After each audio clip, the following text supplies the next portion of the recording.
Hello, welcome to Podcast Pocket Full of Sunshine.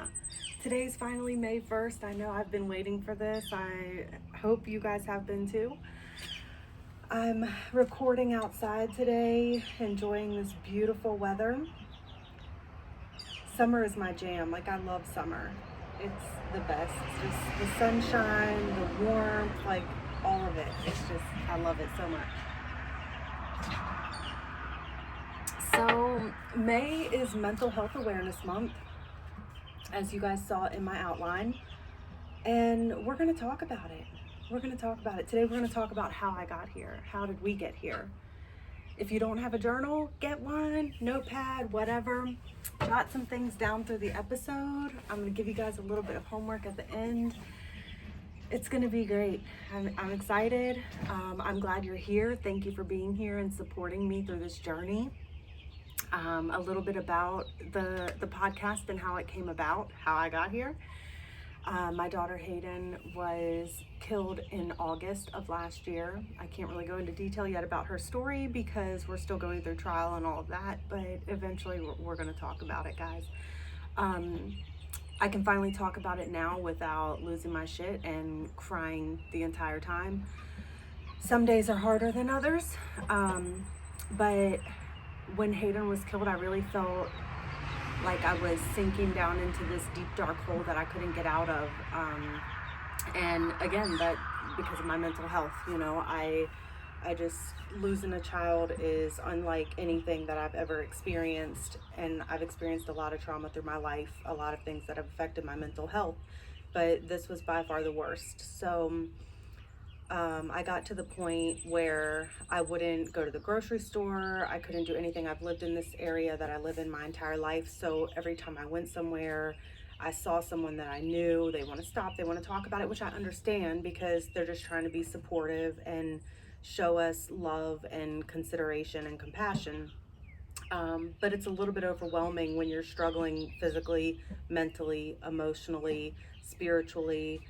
You have all these struggles going on within you. So I stopped going to the grocery store. Thank God for Instacart, right? I used Instacart more in the first 2 months after Hayden was killed. Actually, the first 2 or 3 months, we had tons of support from community and family. We had meals, we had supplies, we had everything we could possibly need, where I really didn't even need to leave the house if I didn't want to. But after those first couple of months, that kind of slowed down.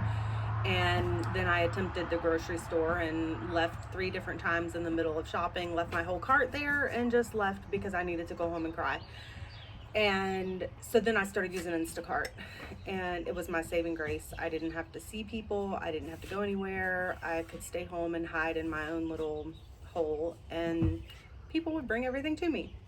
So that's what I did. And then after a couple of months of that, I just came to this realization that I couldn't just sit here and hide for the rest of my life, right? I was already struggling with feeling like Hayden's life was taken for no reason. So I really had to do something to try to turn that around. So we had tons of support from the GoFundMe that we had set up. My sister had set up for us when Hayden was killed. And so I used the remainder of that money to set up some scholarships for the local high school because I think that's so important. Hayden really hated school, not gonna lie. She hated school always from the day she started. She cried every single year. When it was time to go to school, she would cry. Every day when it was time to get on the bus. She always kind of struggled with anxiety, mostly separation anxiety, and I think that's because of the things that she went through as a child, with her father not being there as much as he should have, and loss, grief, losing a friend at a young age, family members that we had lost. It was just a lot for her to deal with, and so separation anxiety was huge for her. And she completely hated school, but thank goodness she ended up being able to go through the APEX program, alternative education, and finish school. And then she even applied to college and was supposed to start college in August, just a couple of weeks after she was killed. So had she not been able to do school downtown and finish school through that program, I don't think she ever would have even considered applying for college. But she did, and we were so proud of her. She was so proud of herself. Like, she was just getting started. And so we set up these scholarships designed around Hayden and the things that she struggled with. She didn't have a perfect GPA. She didn't have perfect attendance.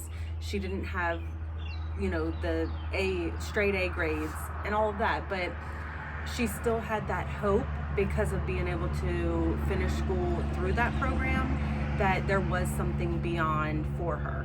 So the scholarships that we designed do exactly that. They give these kids a little bit of hope and a little bit of encouragement that they don't have to have that perfect GPA or that perfect attendance or anything like that. If they want to finish school and get a certificate to build their career, if they want to go through a 2-year college, if they want to go through a trade program, anything like that they want to do, these scholarships will allow them to still be able to obtain a scholarship to do that and work towards their goal for the future. So that was kind of my first step in digging myself out of that dark mental space that I was in at the time, was being able to use Hayden's experience and her life to give hope and encouragement to these kids just like her, because there are so many, and oftentimes they get overlooked. So we did that, and then I started rolling around the idea of a nonprofit, because teen dating violence, domestic violence, they've impacted my life and my family as long as I can remember. I grew up in a DV home and ended up in 2 relationships that were DV driven, DV based, and a lot of that was because I had unhealed trauma from my childhood, and a lot of that was because my partners had unhealed trauma from their childhood as well, or just life in general, and we didn't know how to navigate that in a healthy way, to be able to have communication and healthy communication. And therapy wasn't talked about then. Therapy, especially if you're a man, therapy was really frowned upon, and you didn't talk about your feelings if you were a guy. You just suppressed it all and pushed that shit down as deep as you could, and then it ended up coming out in a negative way towards other people that you cared about and you loved, because you were comfortable hurting them because you knew they weren't going to go anywhere. So then we started talking about the idea of the nonprofit, Hayden's Hope, and we're still working on that. We're still trying to get that ball rolling, but now it's going to be more of, we kind of switched gears a little bit. At first it was like, we're going to go domestic violence, help women out of these situations and things like that. But then once we started realizing and going deeper into doing a deeper dive into the mental health aspect, and like, where does it start?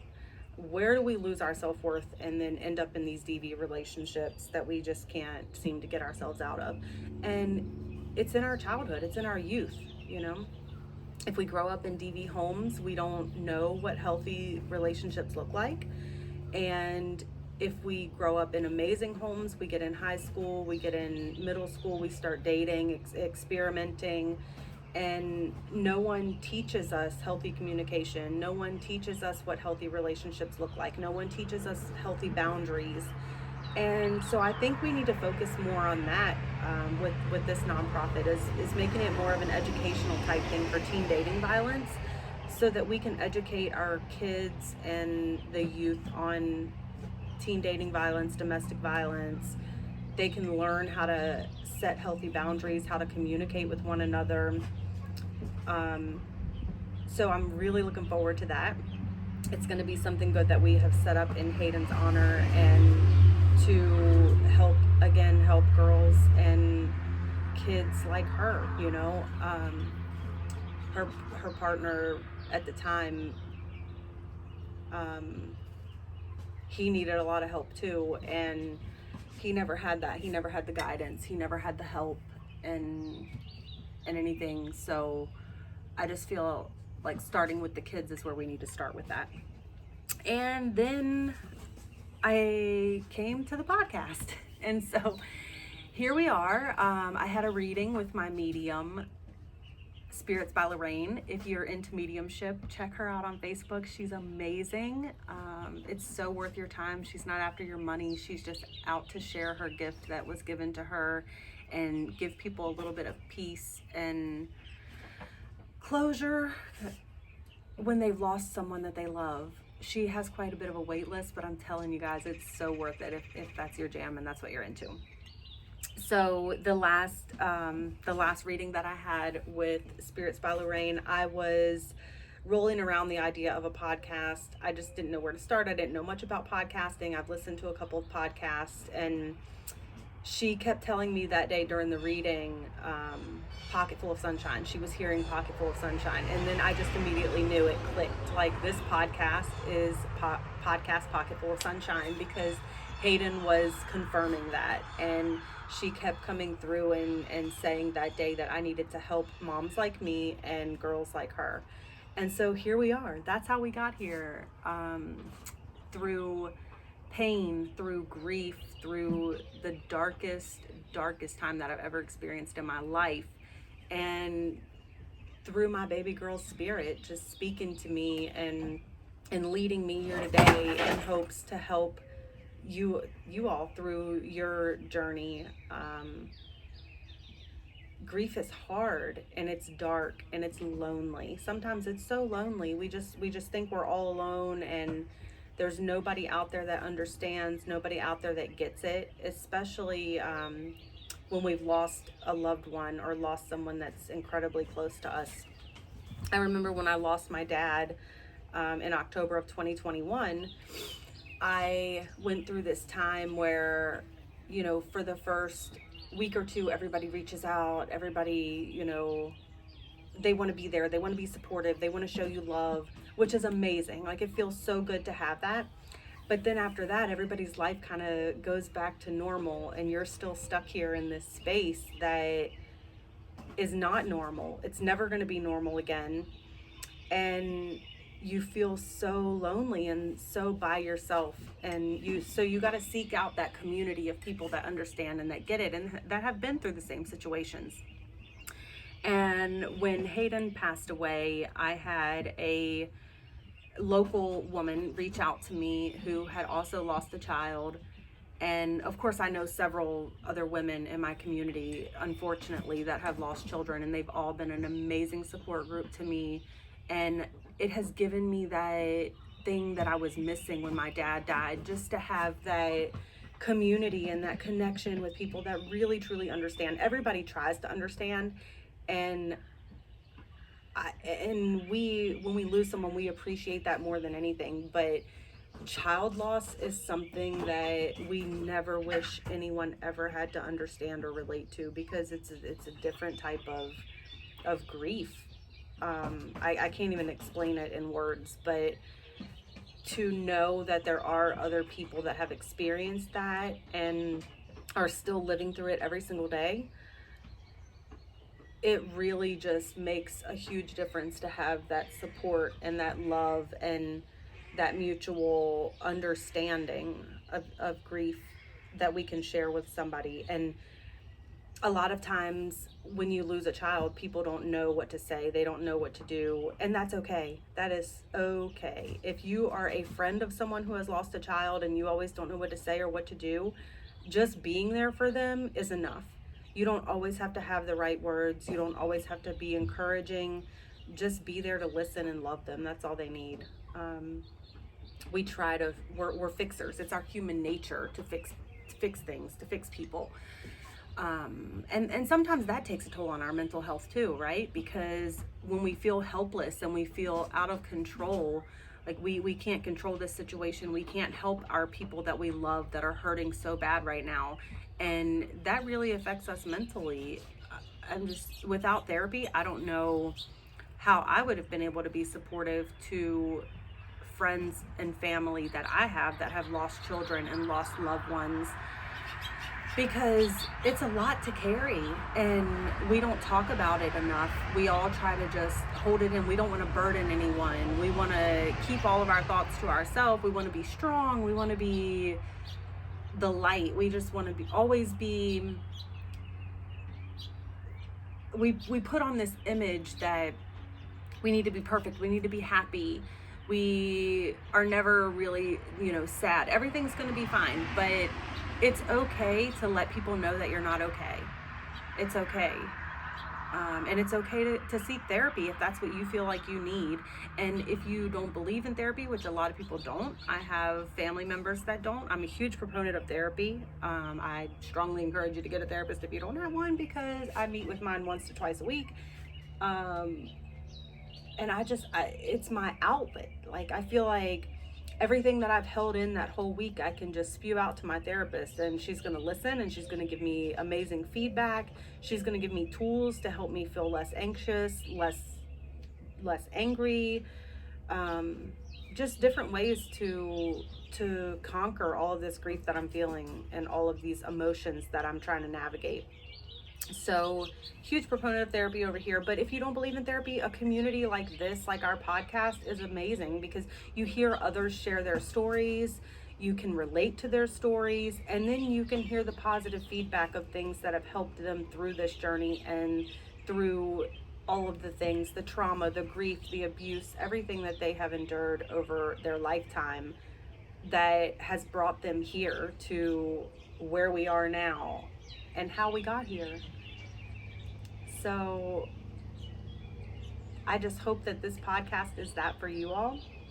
I hope that sharing our stories with you and sharing our love with you will help you through this journey that you're experiencing in life, no matter what it is, because at some point we can all relate to things that other people are going through and other people are feeling. So we just need to try to be gracious and understanding and supportive. We don't always have to be the fixer of all things. So that's how I got here to the podcast, through losing my daughter and her beautiful, beautiful spirit. Did we always get along? Absolutely not. I'm a mom, to so many girls. And I remember when Hayden was a kid, I carry a lot of guilt, because when she was younger, she again suffered from anxiety, from separation anxiety mostly. She didn't know how to communicate these things, and we'll talk about that next week in the episode for Child Mental Health Day. But me, myself, with all the unresolved trauma that I had and the upbringing that I had, I didn't know how to be that mom that she needed, or how to understand what she was trying to tell me through her behavior and through her actions. So a lot of times I would get frustrated, I would get overwhelmed. I would just, instead of taking a minute and pausing and saying, what is this child trying to tell me? I would just get so overstimulated, over frustrated, and just, yell, and things that I could have done. There are things that I could have done so differently with her, and with Kylie, my oldest daughter, that I just didn't know, because I wasn't healed. And now that I've done all this work, and especially since I lost Hayden, I've done even more work on trying to figure out, I know that I can't go back and change the things that we went through when she was younger, when she was a teenager, through her early or later teen years. But I can learn from those mistakes, and I can do better moving forward. Kylie, my oldest daughter, makes the comment all the time, like, to my younger kids, you guys are lucky you didn't have the mom Hayden and I had. And I'm like, yeah, like they're really lucky, because you guys had the unhealed version of me. You had the hurt, the hurt child that I had been carrying all these years. You had the hurt teenager that was left to raise 2 kids by herself and abused for years. You had the unhealed adult that tried to get into a marriage that she wasn't ready for and she wasn't healed enough to be in. You had all these unhealed versions of me, and now these kids have these versions that I'm healing, and I'm able to do things so much differently now. And yes, I wish every single day that I had been able to do that for Hayden, because we might not be here today.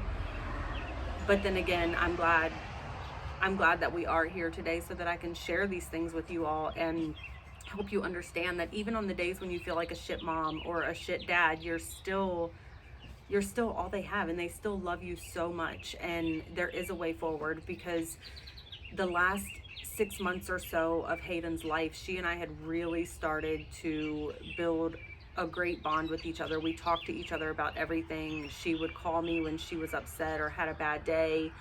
I would try to give her advice and like talk her through it, and it was just so much better than the last 5 years that we had together, because there was so much. I feel like she carried a lot of bitterness from her childhood towards her dad and I, because we were not great parents to her. Neither one of us were, and we should have been, but we were both unhealed and going through trauma that we just never resolved. So the last 6 months of her life were so good between us. We told each other we loved each other every day. And through the years, Hayden and I did therapy together. We did communication journals to try to learn how to talk to each other and encourage each other and just remind each other what we loved about each other. There's so many different things that we did throughout the years to try to get to where we were right before she passed away. And I was so looking forward to everything that she had in store, to watching her build her life and her career and give me the most beautiful little grandbabies, because I knew she was going to do that, because she loved kids and she was looking forward to being a mom more than anything in this world. And 2 of her best friends have recently had little babies of their own, and one of them was given Hayden's middle name, Brianne. Hayden was going to be her godmommy, but Hayden was taken from us, so she didn't get that opportunity. So now little Stella gets to carry on her namesake, and that is such an honor for us, and just something that we can't even describe, because we know Hayden is looking over that baby girl and her little cousin as well, and just keeping them under her angel wings. And she always will, because she was so excited to know that her best friends were going to be parents, and she was ready to watch them grow into the amazing parents that she knew they were going to be. So that was huge. And now we've been robbed of all these things. So that also really took me down a mental tunnel. Like, I call it a tunnel, because I feel like it was so dark and it was so empty. Because when someone's taken so suddenly like that, by suicide, by murder, by whatever tragedy it is that takes them, you're robbed of all of the things that you envisioned for their life and for their future. And it takes a lot to get out of that space. So if you're struggling today with that, if you've lost a child, if you've lost a spouse, if you've lost a sibling, no matter what, just know that there is a light at the end of that tunnel. There is a support group there. You can always feel free to email us, podcastpocketfulofsunshine@gmail.com. We'll be happy to read your stories. We prefer anonymously. If you want us to put your name out there, we will do that, but we don't want to really put too much personal information out here from viewers or listeners. We just want to share your stories for you. We'll be happy to read your stories. Other people could relate and learn from your stories. If you'd like to be a guest on the show, you can also email us at Podcast Pocket Full of Sunshine. We are on all social media platforms at Podcast Pocket Full of Sunshine. Also our website, Podcast Pocket Full of Sunshine. So check us out, guys, because we're here to help you in any way that we can. Feel free to ask questions. What has helped you through this? What do you think could be a benefit in this situation? We have resources, tons and tons of resources, mental health resources, domestic violence resources. It doesn't matter what area you're in. If you email me and let me know that you need a resource, I'll find it and I'll email it to you, and you can reach out to the resource in your community, because resources are huge, and a lot of times we don't even know where to start to find those. So let us help you with that. Let us be that light, that guide to you. If you're struggling with mental health, there's always the National Suicide Hotline, the Lifeline, so it's called. All you have to do is dial 988 from your phone. Again, that's 988 from your phone to be connected to the Lifeline. And there's always live counselors that are willing to talk to you and assist you with things that you're going through or struggling with. You can text HOME to 741-741 from anywhere in the U.S. and you'll immediately be connected with a crisis counselor. So there are lots of resources that you can use and you can utilize, and just spread awareness this month of mental health, and let's end the stigma around it, because it should not be frowned upon or looked down upon because you're struggling and you need somebody to talk to, or you need some help, from a doctor or from a physician. You need to check yourself in sometimes for a little bit to get yourself together and get yourself straight. And that's okay too, because if you're not 100%, if you're not taking care of yourself first, you cannot take care of anybody else. So this week I want you guys to get a journal or a notebook or your notes app on your phone, because we all have phones now and we use electronics for everything. And I just want you to jot down a few things. How did you get here? Why are you listening to this podcast today, and what are you hoping to get out of it? Please share it on our social media platforms if you feel comfortable doing that, because we would love to hear your feedback and connect with you and build this community, build this support group, because we love you all and we're here to help you. Thank you for joining today and listening to episode 1. We look forward to seeing you back next week for episode 2, when we dive into childhood mental health and their little voices. Can you hear me? Because kids are small, their voices are so small. We oftentimes don't understand what they're trying to tell us or communicate to us. And education, we have to educate ourselves so that we can educate our kids. So again, thank you guys for joining today. I love you so much, and we'll talk soon.